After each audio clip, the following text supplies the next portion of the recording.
Hello student, welcome to my YouTube channel Aryan education foundation. हम आपको पढ़ा रहे थे भौतिक विज्ञान, जिसमें आपने मापन, मात्रक तथा त्रुटि विश्लेषण में थोड़ा बहुत इसमें आपने लेक्चर 5 तक पढ़ चुका। आज लेक्चर 6 है, ये लास्ट लेक्चर है। इसके पहले हमने आपको बताया था कि किसी भी त्रुटियां होगी तो उसको संयोजन कैसे किया जाता है, यानी जोड़ घटाव, गुणा और भाग में, उसको आपने अच्छे तरीके से पढ़ लिया था। अगर कोई नया स्टूडेंट होगा तो उसको एक बार फिर से पढ़ लीजिएगा ताकि आपको अच्छे से समझ में आए। आइए कुछ और टॉपिक्स हैं उसको सॉल्व करते हैं।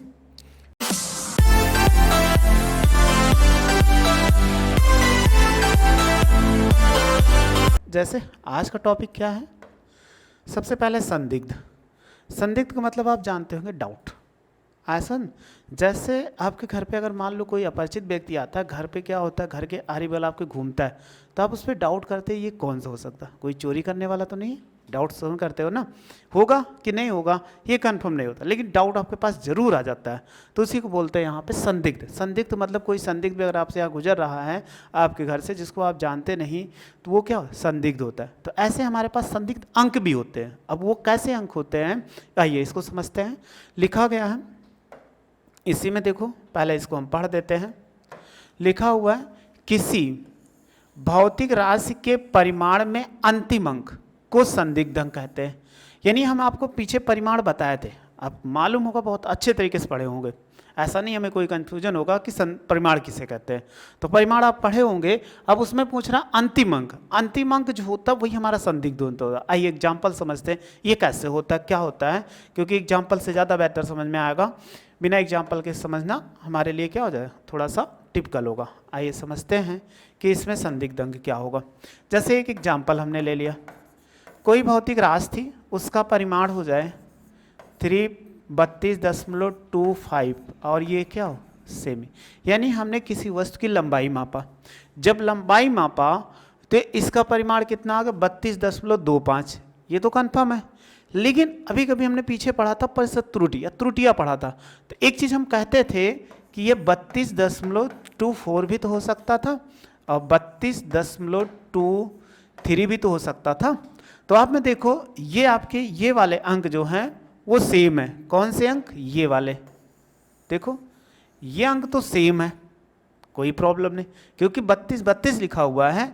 लेकिन ये वाले जो अंक हैं आपके, ये वाले और ये तीनों, ये क्या निश्चित नहीं है ना, संदिग्ध है। यानी कोई व्यक्ति कहेगा 3 भी हो सकता है, 5 भी हो सकता है और 4 भी हो सकता है। इस पे हमें क्या डाउट है, लेकिन इसका आंसर क्लियर नहीं है कि कंफर्म बता देगा वही होगा। तो ये क्या संदिग्ध है। यहाँ पर जैसे आपको कोई होता है कि आपके घर पे कोई चोरी हो जाती है, या आपको अभी मान लो बैग में कोई चोरी कर ले बच्चा, तो आपको संदिग्ध 2-3 व्यक्ति मिल जाएं तो उस पर आप डाउट कर सकते हो, नहीं ये चोरी किए होंगे, ये चोरी किए होंगे, लेकिन कंफर्म नहीं हो पाते कि कंफर्म। सेम वैसे हमारे पास डाउट है इस नंबर पर कि 3 होगा कि 5 होगा कि 4 होगा, ये हमारे पास कंफर्म नहीं है। तो इसी अंक को हम क्या बोलते हैं, संदिग्ध अंक।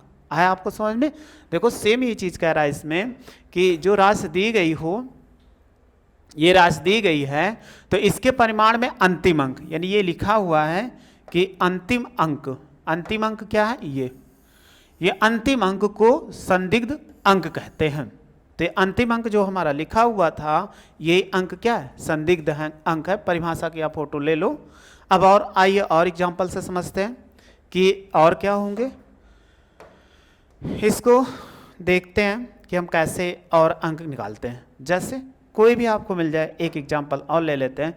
किसी वस्तु का आपने माना 23.45 किलोग्राम, यानी आपने किसी वस्तु को तोला, तो किसी वस्तु को तोलने पर उसके मान निकाल दिया 23.45, ठीक। अब लेकिन अगर वही दूसरे व्यक्ति से हम तोलने कर दें तो वो क्या दे सकता है, 23.46 भी तो दे सकता है।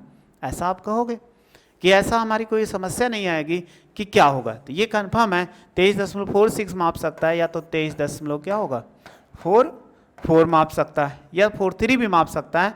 लेकिन फिर हमारे पास वही चीज़ है कि ये अंक क्या है, समान है, यानी ये क्या है, सभी समान अंक है, और ये वाले अंक क्या है, वो असमान है। तो संदिग्ध है कि नहीं, क्योंकि या तो 4 होगा, या तो 5 होगा, या तो 6 होगा, क्योंकि हमने बताया था त्रुटियां जो होती है हमारी बहुत माइन्यूट सी होती है, बहुत ज़्यादा नहीं। तो इसी अंक को हम क्या बोलते हैं, संदिग्ध। अब आपको समझते हैं कि आप समझ चुके होंगे संदिग्ध अंक क्या होते हैं। फिर इसी में देखते हैं संदिग्ध अंक का निर्धारण। इसमें आगे लिखा हुआ है कि संदिग्ध अंक कोई है तो उसके कैसे हम पूर्णांकन करते हैं। पूर्णांकन का मतलब हो जाएगा, देखिए हेडिंग एक इसी में और लिख देते हैं, पहले इसको रफ कर दें।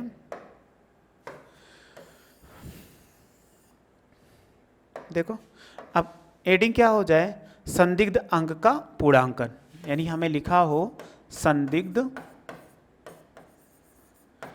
अंक का पूर्णांकन। पूर्णांकन का मतलब कि इनको कैसे हम ज्ञात करें। ठीक, केवल एग्जाम्पल समझ लीजिए, क्योंकि फिजिक्स हम पढ़ रहे हैं, फिजिक्स में हमें क्या करना है, न्यूमेरिकल सॉल्व करना है। जब न्यूमेरिकल सॉल्व करना है तो बहुत सारी जगहों पे कहीं 2 से लिखा होता है तो उसको 3 बना देते हैं, 4 लिखा होता है 5, 8 लिखा होता है 9 बना देते हैं। वो कैसे बनाते हैं आइए देखते हैं। सबसे पहला एग्जाम्पल केवल आप समझ लीजिए, कोई बहुत ज़्यादा समस्या हमारे पास नहीं है।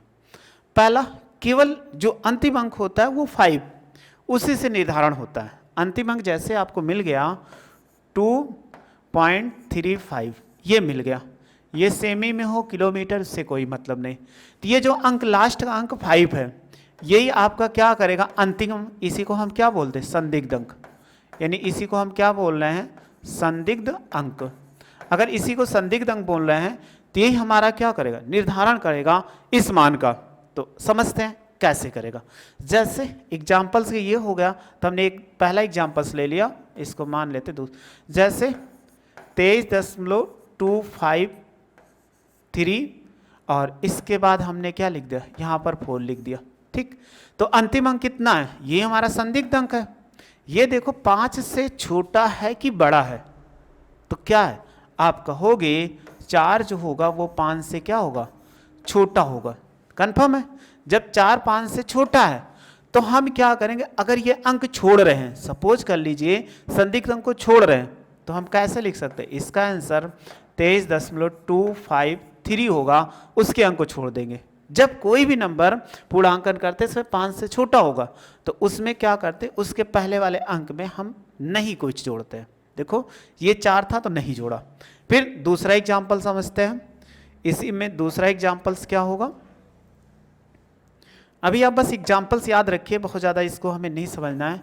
दूसरा एग्जाम्पल्स क्या हो जाएगा 2 से यानी 3.2536, ये क्या है 5 से बड़ा है, ये तो कहोगे 6 ग्रेटर देन 5, अंतिम अंक केवल देखना और कोई नहीं। अगर ये क्या हो जाए अंक 5 से बड़ा हो, जब 5 से बड़ा हो तो ये अंक जब हम क्या करते हैं इनको हटाते हैं तो इसमें क्या कर देते हैं +1 जोड़ देते हैं। जैसे देखो 3.254, आज समझ में क्या होगा, क्योंकि अंक बड़ा है तो पूर्णांकन दशमलव के बाद है, तो दशमलव के बाद जब कोई अंक ऐसे अंक छोड़ रहे हैं तो यहाँ पर जब छोड़ा तो इसमें क्या करते हैं 1 जोड़ देते हैं। अगर आपको 5 के बराबर में मिल जाए, जैसे 3.255 मिल गया, ये अंक देखो क्या है 5 है, ये 5 के बराबर है, ये 5 बराबर कितना 5 है, इस अंक को हम छोड़ना चाहते हैं तो हम लिख सकते हैं 3.25, यानी उसको छोड़ दीजिए लेकिन कुछ नहीं बढ़ाते, बस एक ही कंडीशन पे बढ़ाते हैं जब वो अंक क्या हो बड़ा हो। जैसे आपको चौथा एग्जाम्पल समझ लो कि चौथा एग्जाम्पल्स क्या हो जाएगा, हमने लिखा 3.8259, 5 से बड़ा है, 9 5 से बड़ा है, हमें ये अंक छोड़ना है। जब ये इस अंक को छोड़ते हैं तो 3.82 और ये कितना 5 1 6, ये आंसर क्या हो करेक्ट होगा। बस इसी प्रकार से हम क्या करते हैं किसी भी अंक का पूर्णांकन कर लेते हैं। यही है संदिग्ध अंकों का पूर्णांकन। अगर आप संदिग्ध अंक को छोड़ रहे हो तो उस अंक के 5 से बड़ा होता है तो 1 बढ़ा देते हैं, 5 से बराबर या 5 से छोटा है तो उसमें नो चेंजिंग। बस इतना आपको याद रखना है, बहुत सारी जगहों पे आपको मिलेगा तो आप समझ जाओगे। इसको आप जानते भी होंगे, नहीं जानते होंगे तो आप जान लीजिए, क्योंकि फिजिक्स में जो लिखा जाता है दशमलव के 2 स्थान तक हम वैल्यू लेते हैं। अभी न्यूमेरिकल सॉल्व करेंगे, जब संदिग्ध अंक छोड़ के उसके बाद आगे लेक्चर पढ़ाएंगे आपको, न्यूमेरिकल सॉल्व कराएंगे, तो जब उसमें देखोगे तो हमें बहुत सारे 2-3 दशमलव के बाद 2-3 अंक आ जाता है, तो हम दशमलव के 2 स्थान तक, तो उसके राइट साइड वाली वैल्यू देखते हैं 5 से बड़ा है कि छोटा। अगर उसके दाहिने अंक वाली 5 से बड़ा है तो आगे 1 बढ़ा देंगे लेफ्ट साइड वाले, नहीं तो बराबर छोटा है तो नो चेंजिंग, कोई नहीं करेंगे। तो ऐसे हम क्या करते हैं इसका पूर्णांकन करते हैं। अगर आप स्क्रीनशॉट लेना चाहो तो ले लो।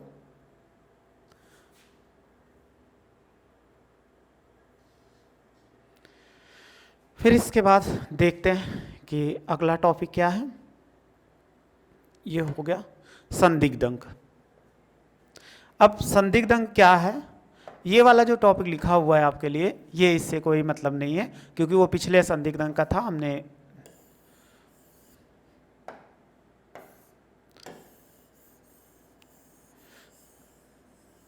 देखो लिखा हुआ है, तो इनको हम क्या कह रहा है, सार्थक अंक। सार्थक अंक क्या होते हैं, पहले इसको समझते हैं। लिखा हुआ है इंग्लिश में सिग्निफिकेंट फिगर्स, फिगर लिखा हुआ है, कह रहा है परिभाषा कि किसी मापन में, यानी कोई हमारे पास लिखा हो तो किसी मापन में संभावित, किसी मापन में सम्मिलित, संभावित नहीं, सम्मिलित मतलब जुड़े हुए सभी विश्वसनीय तथा संदिग्ध अंक। विश्वसनीय अंक कौन से होते हैं, संदिग्ध का अंक कौन से होते हैं, अभी आपको बता देते हैं। उन्हें हम क्या बोलते हैं, सार्थक हैं। यानी किसी का जब आप भौतिक राशि का मापन कर रहे हो, जब मापन कर रहे हो तो उसमें सभी विश्वसनीय अंक, यानी उसमें कोई डाउट ना हो, जब उस पर डाउट ना हो तो उसी को विश्वसनीय अंक बोलते हैं। और जो अंतिम अंक होता है उसी को संदिग्ध अंक बोलते हैं। तो उन्हीं कह रहा है कि विश्वसनीय तथा संदिग्ध अंक सार्थक अंक कहलाते हैं। तो अभी हमने एक एग्जाम्पल्स लिया था, आइए उसी से समझ लेते हैं। नहीं, इसमें नहीं है, मिटा दिया, उसको रफ कर दिया। तो आइए इसी में लिख लेते हैं। एक एग्जाम्पल्स ले लेते हैं, एग्जाम्पल के थ्रू समझते हैं कि ये क्या होगा। जब एग्जाम्पल समझेंगे तो आपको और बेटर समझ में आएगा। देखो कोई ले लिए चाहे जैसा अंक हो, हमें कोई प्रॉब्लम नहीं। अभी हम ले रहे थे ऐसे 3.325, ये ले लिए। तो हमने बताया था संदिग्ध अंक कौन सा अंक होता है, 3.324। ये हमारा क्या है, बोलो, इस अंक को क्या बोलते हैं, संदिग्ध अंक। यानी अंतिम अंक जो हो गया इसको हम बोलते हैं संदिग्ध अंक। कंफर्म, कोई प्रॉब्लम नहीं। ये संदिग्ध अंक है, ये क्या है, संदिग्ध अंक है। लेकिन इनके पास वाला, यानी ये जो हो गया, ये हमारा क्या है, विश्वसनीय अंक है। क्यों विश्वसनीय अंक है, क्योंकि इसका मान नहीं बदल रहा है। कभी आपने देखा इधर में 3 पॉइंट, लेफ्ट साइड में 3.32, 3.32 दोनों सेम है। जब सेम है तो इसी को हम क्या बोलते हैं, विश्वसनीय अंक।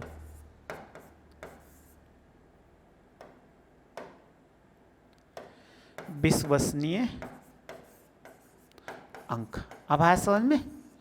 अब ये हमें कह रहा है, तो विश्वसनीय तथा संदिग्ध अंकों को, यानी किसी भी भौतिक मास में सभी विश्वसनीय तथा अंतिम सार्थक अंक को ही हम क्या बोलते हैं, सार्थक अंक। तो आइए समझते हैं कि सार्थक अंक ये कैसे होगा।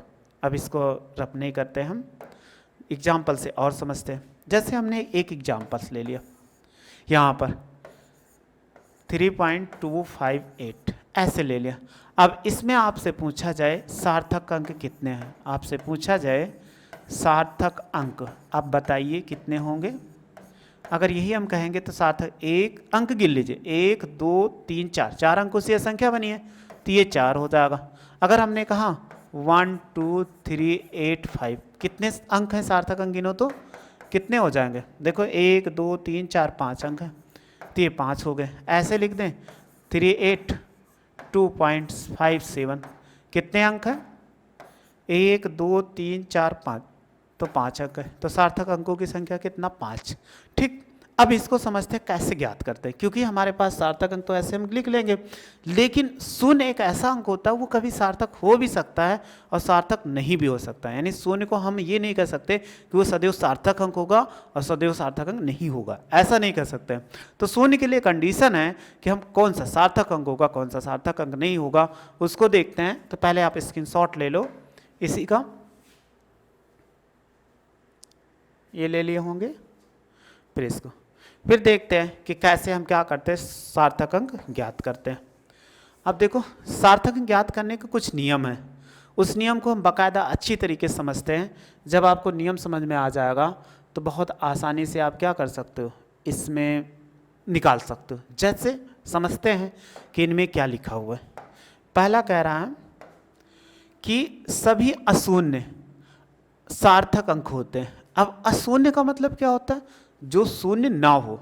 तो शून्य ना होने का मतलब होता है कि एक यानी अंक जो मिल जाए वो कैसा हो, 1 2 3 4 5 6 7 8 9, ये सब क्या अशून्य अंक है, क्योंकि इसमें जीरो नहीं लगा हुआ है। जब जीरो नहीं लगा इसी को अशून्य अंक बोलते हैं। तो किसी भी लाइन में मिल जाए वो सभी क्या होते हैं, सार्थक अंक होते हैं। इसीलिए अभी हमने एग्जाम्पल्स भी लिया था, आप देख भी रहे थे, ये क्या था, अशून्य था, शून्य था नहीं सभी अंक, तो इसके सार्थक अंक हो गए। तो वही कहा गया कि कोई भी ऐसा ले लेंगे जिसमें क्या शून्य ना हो, तो शून्य ना होंगे तो वो सभी सार्थक हो। जैसे एग्जाम्पल्स के समझते हैं कि पहले का एग्जाम्पल्स इसका क्या होगा, अगर यहाँ पर ले 3.258 तो कितने सार्थक अंक बोलो, इसी के सामने लिख दे 1 2 3 4, ये सार्थक अंक हो जाएंगे, कोई समस्या नहीं। फिर हमने लिख दिया 3.8285, या ऐसे लिख दो।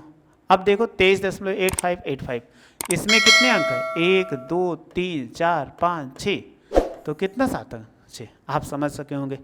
तो कहीं भी अशून्य मिलेगा तो सार्थक अंक लिख सकते हैं। अब देखिए शून्य के लिए कंडीशन क्या होती है, क्योंकि शून्य को ही समझना है। शून्य कभी हो भी सकता है, सार्थक अंक कहीं नहीं हो सकता।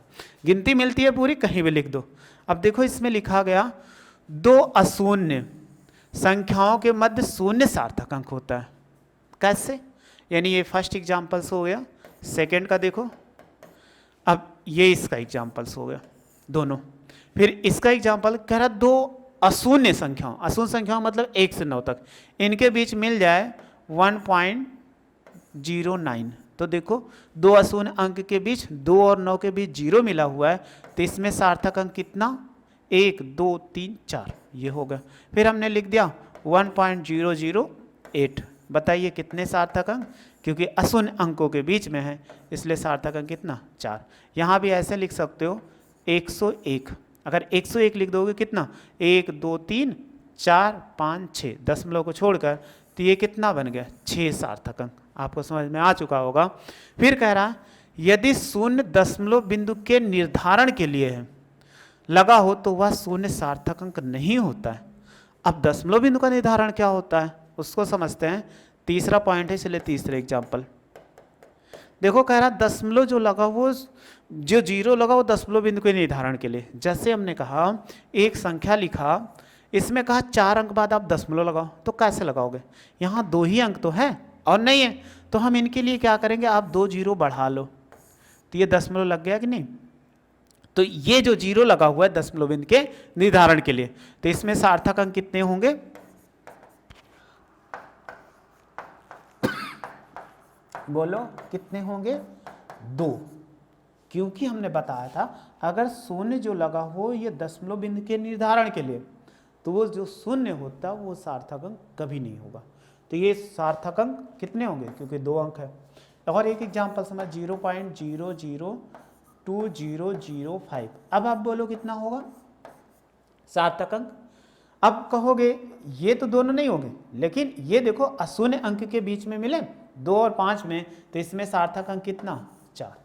समझ में आपको, क्योंकि इसमें सार्थक अंक कितना हो जाएगा, ये 4 हो गया। तो अब आपको समझ में आ गया सार्थक अंक कैसे, स्क्रीनशॉट ले लो। अब फिर देखते हैं नेक्स्ट टॉपिक, अभी और है इसी में थोड़ा सा, 3 हो गया। फिर कह रहा ऐसी संख्या जिसमें दशमलव बिंदु नहीं है, एक शब्द लिखा है दशमलव बिंदु नहीं, यानी दशमलव नहीं हो तो अंतिम शून्य सार्थक अंक नहीं होते हैं।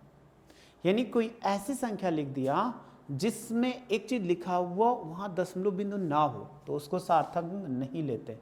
कैसे, अब वो हम देखते हैं कि इन पे कैसे हो जाएगा।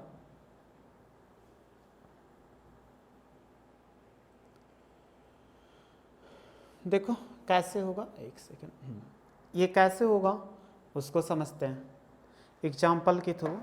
जैसे ये चौथा था तो चौथा लिख दे रहा, कह रहा है कि दशमलव बिंदु ना हो, जैसे 2500। अब बताइए इसमें सार्थक अंक कितना, तो आपसे पूछा जाए सार्थक अंक बोलो कितना होगा। हमने यही चीज़ कहा कि अगर दशमलव शून्य सार्थक अंक, अंतिम शून्य क्या होता है, सार्थक अंक नहीं होते। यहाँ कहीं दशमलव लगा हुआ है, 4 अंक है, लेकिन सार्थक अंक कितने होंगे, 2 होंगे। कोई प्रॉब्लम नहीं, क्योंकि इसमें हमारे पास शून्य जो लिखे वो सार्थक अंक नहीं। जैसे हमने लिख दिया 105,000। अब बताइए कितने सार्थक अंक, बोलो सार्थक अंक कितना, 3 होगा। ये तीनों तो नहीं हो सकते हैं लेकिन ये दोनों तो हो जाएंगे, क्योंकि 10 में ये शून्य अंक के बाद आने वाले जीरो वो कभी सार्थक अंक नहीं गिने जाते हैं। याद रखना हमेशा यहाँ पर दशमलव ना लगा हो। फिर कह रहा है इसी में लास्ट है, ऐसी संख्या जिसमें दशमलव है तो अंतिम शून्य सार्थक अंक होते हैं। देखो ये कैसे एग्जाम्पल्स, क्योंकि आपको ये भी नहीं समझ में आया होगा कि हम कैसे करें, एग्जाम्पल के थ्रू समझते हैं। कह रहा है ऐसे, जैसे हमने कहा 2.00, ठीक है, मात्रक लिखा हो यहाँ कोई फर्क नहीं देगा, ये सेमी ले लो ये मीटर ले लो, उससे कोई फर्क नहीं। अब ये कहा गया 25.00, सार्थक अंक बताओ कितना, बोलिए सार्थक अंक कितना, सार्थक अंक बोलो कितना,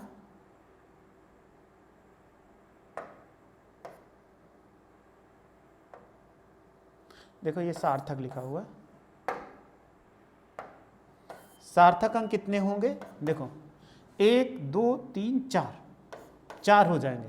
अब समझ में आया कि नहीं, कंफ्यूजन कोई हुआ, यहाँ पर देखो जीरो लगा हुआ है लेकिन वहाँ दशमलव नहीं है, इसलिए क्या हो 2 सार्थक, यहाँ दशमलव लगा हुआ है, ये दशमलव लगा हुआ है, इसलिए दशमलव के बाद जो जीरो आएंगे वो भी सार्थक अंक में कैच कर लिए जाते हैं, यानी ले लिए जाते हैं। जैसे हमने लिखा 250.250, यानी 250.250, तो इसमें सार्थक अंक देखो कितना ऊपर लिखा है इसी के नीचे, तो 6 अंक है ना, क्योंकि दशमलव के बाद आने वाले जीरो को हम क्या, यानी अशून्य अंक आ गया उसके बाद आने वाले दशमलव को हम क्या करते हैं, सार्थक अंक। अब एक चीज़ और देख लीजिए, ऐसे लिखा रहे 2.5 × 10⁸, आपसे पूछा जाए तो सार्थक अंक कितना, 1 और 2, यानी इसको हम सार्थक अंक में नहीं जोड़ते तो ये कितना हो जाएगा, 2 हो जाएगा। तो ऐसे हम किसी संख्या का सार्थक अंक ज्ञात कर लेते हैं। अब आपको हम समझ सकते हैं कि आप सार्थक अंक को समझ में आ गया होगा कैसे ज्ञात करते हैं। अब इसका स्क्रीनशॉट ले लो।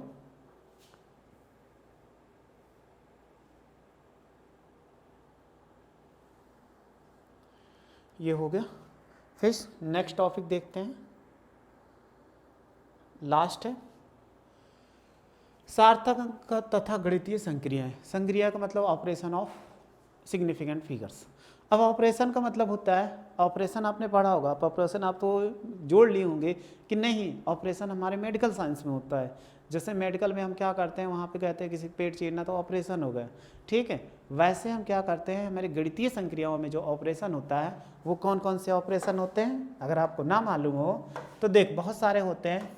बेसिक जो होता है प्लस होता है, माइनस होता है, और क्या होता है इनटू होता है, और डिवाइड होता है। ये तो 4 ऑपरेशन होते हैं, इन्हीं को हम बोलते हैं ऑपरेशन, यानी संक्रियाएं। तो संक्रिया पेट चीरना नहीं होता ना, ऐसा आप समझ लो कि किसी का आप इसमें क्या करेंगे, किसी संख्या को दिया जाएगा तो उसका पेट चीरेंगे या ऐसा कुछ करेंगे, तो ऐसा कुछ नहीं होगा। ऑपरेशन करने का मतलब प्लस माइनस गुणा भाग कुछ भी होगा। तो आइए कोई ऑपरेशन करते हैं। सबसे पहला योग का, यानी एक हम ले लेते हैं एग्जाम्पल्स योग का, स्क्रीनशॉट आप ले लो। एक ऑपरेशन करते हैं वो भी किसका, योग का। योग का एक ऑपरेशन करो और अभी आपको समझ में आ जाए। अगर योग का निकालते हैं योग संक्रिया में, जैसे हमने कहा 2 भौतिक राशि ले 2.50 और दूसरी ले लीजिए ये भी सेमी में हो और दूसरा हो जाए 23.5, ये भी सेमी में है, इसको मान लेते 8। अब इसमें कह रहा है इसका मान उचित सार्थक अंक, यानी योगफल, इसका योगफल, योगफल उचित सार्थक अंक। क्या कह रहा है, उचित सार्थक अंक, इसमें आपको ज्ञात करना है उचित सार्थक। तो इनको दोनों को जोड़ दो, आपको जोड़ना मालूम है, 2.58 और ये हो जाएगा 3, दशमलव के सीध में दशमलव लगाते हैं, ये 2 हो जाएगा फिर 5। अब आप जोड़ दो। अब यहाँ पे 2 अंक, एक जीरो आप बढ़ा सकते हो कि एक जीरो बढ़ा देंगे, 8 में जीरो जोड़ोगे 8, 5 5 10 के 0, दशमलव के सीध में 3 2 5 1 6 हो जाएगा 2, 26, ये भी सेमी में आएगा। लेकिन इसका आंसर क्या होगा, ये आपके लिए कन्फ्यूजन होगा। कहा गया उचित सार्थक अंकों में, उचित सार्थक अंकों में ज्ञात करना था तो आप देखो जो संख्याएं दी गई है वो सबसे कम सार्थक अंक कौन सा दे रहा है, ऊपर वाला कि नीचे वाला, इसमें दे रहा है। तो इसमें भी देखो 3 सार्थक अंक है, इसमें भी 3 सार्थक अंक, ठीक, ये भी हमारे लिए सही है। लेकिन जो दशमलव के कम से कम वैल्यू में हो वही हमारा क्या होता है, करेक्ट होता है।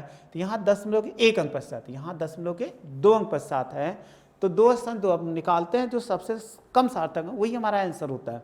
लेकिन अगर समान मिल जाए तो इसमें दशमलव देखो 1 अंक पश्चात, यहाँ दशमलव 2 अंक पश्चात, जब आंसर देंगे तो हमेशा दशमलव के 1 अंक पश्चात।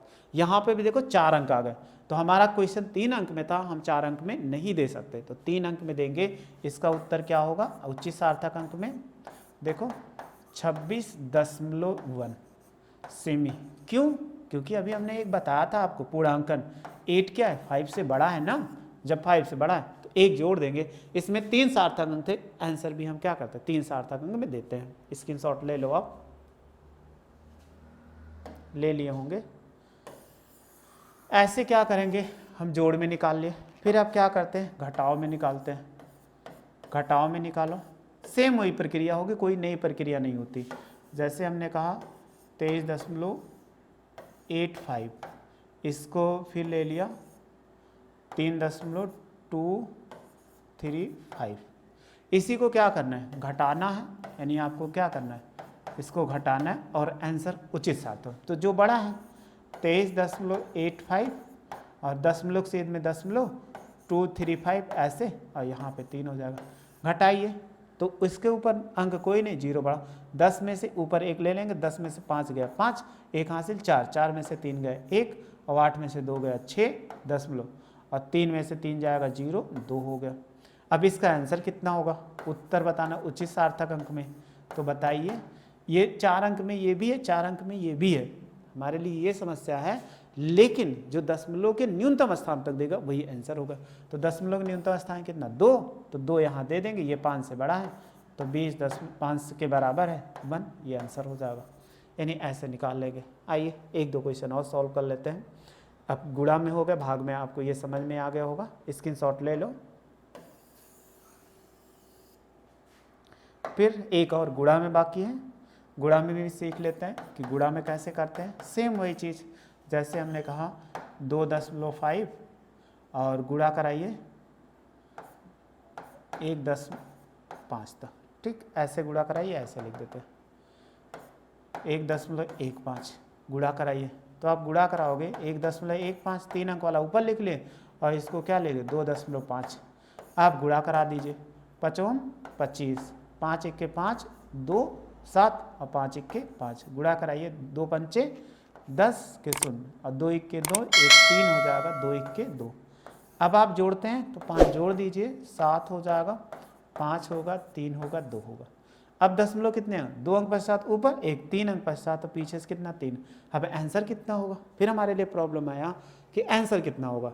तो आंसर जो दिया जाएगा उचित 2 सार्थक अंकों में, लेकिन यहाँ पर 2 सार्थक अंकों देने का मतलब दशमलव ये इतना बड़ा है, तो ऐसे नहीं। जो यहाँ पर देखो न्यूनतम कितना दे रहा है, ये वाला दे रहा है 1 अंक का, तो वही आपका आंसर हो जाएगा। ये 5 से बड़ा है तो ये हो जाएगा उत्तर, इसका हो जाएगा कितना 23.5 यानी 6, ये इसका आंसर हो जाएगा। ऐसे हम कर लेते हैं। सेम इसी प्रकार आप भाग कर रहे हो तो भाग का भी जैसे हमने ले लिया, किसी को मान लीजिए 3825.3 और 2 से डिवाइड कर दिया यहाँ पर। अब 2 से जब डिवाइड करोगे या 2.0 से 2.0 से डिवाइड करेंगे, अब दशमलव के बाद 0 की कोई वैल्यू नहीं होती, आप हटा सकते हो, लेकिन हम ऐसे लिख सकते हैं 38253। और दशमलव अगर बराबर करना चाहोगे तो ये 0 बढ़ा ले, तो ये दशमलव कट गया, बटे कितना 200। अब 200 से डिवाइड कर दो, अगर 200 से इसको डिवाइड करेंगे 38253 कितनी बार जाएगा, एक बार जाएगा, 2 1 के 2, तो ये 200 हो जाएगा, 2 8 होगा 1। अब दशमलव अभी फिर 5 उतारेंगे तो 2 9 कितना 18, 9 0 0 9 दूनी कितना 18 हो गया, ये इससे कट गया और 2 5 उतर आया। फिर इसके बाद 3 उतारे, फिर कितना एक बार जाएगा, तो ये 200 आ गया। जब 200 घटाएंगे तो 53 आ गया। दशमलव लगा के 0 बढ़ा लो, फिर कितनी बार जाएगा, देखो 5 बार जाएगा ना, ये 5 बार जाएगा तो 5 बार ले जाएंगे, 5 नहीं 2 दूनी 4, 2 बार जाएगा, 2 बार 2 दूनी 4, तो ये हो जाएगा 400, घटाएंगे 0, 10 लगा है इसलिए 0, 2 छक्का कितना 12, तो ये हो जाएगा 12 और डबल 0 बढ़ा देंगे, घटा देंगे कितना, यहाँ पर 100 आ जाएगा, 10 लगा है 0 बढ़ा लेंगे, 2 पंचे 10, ये 5 आ गए। अब हमें दशमलव बताए थे, ये जो दिया गया था दशमलव कितना एक स्थान तक, तो आंसर भी क्या करना है दशमलव के एक स्थान, तो 191 ये 3 हो जाएगा, ये इसका क्या होगा आंसर होगा। बस ऐसे हम क्वेश्चन को सॉल्व कर लेते हैं। इन वीडियो को चाहे जैसे आपको मिलेगा वो आप सॉल्व कर लीजिएगा। क्वेश्चन सार्थक हम आपके लिए ज़रूरी था, क्योंकि क्वेश्चन में कैसे निकालते हैं पूर्णांकन भी हमें जानना ज़रूरी था, आप वो समझ चुके हैं। बस ये आपका लेसन ये ख़त्म होता है। यदि आपको वीडियो अच्छी लगी हो तो लाइक करिए, शेयर करिए और सब्सक्राइब करिए।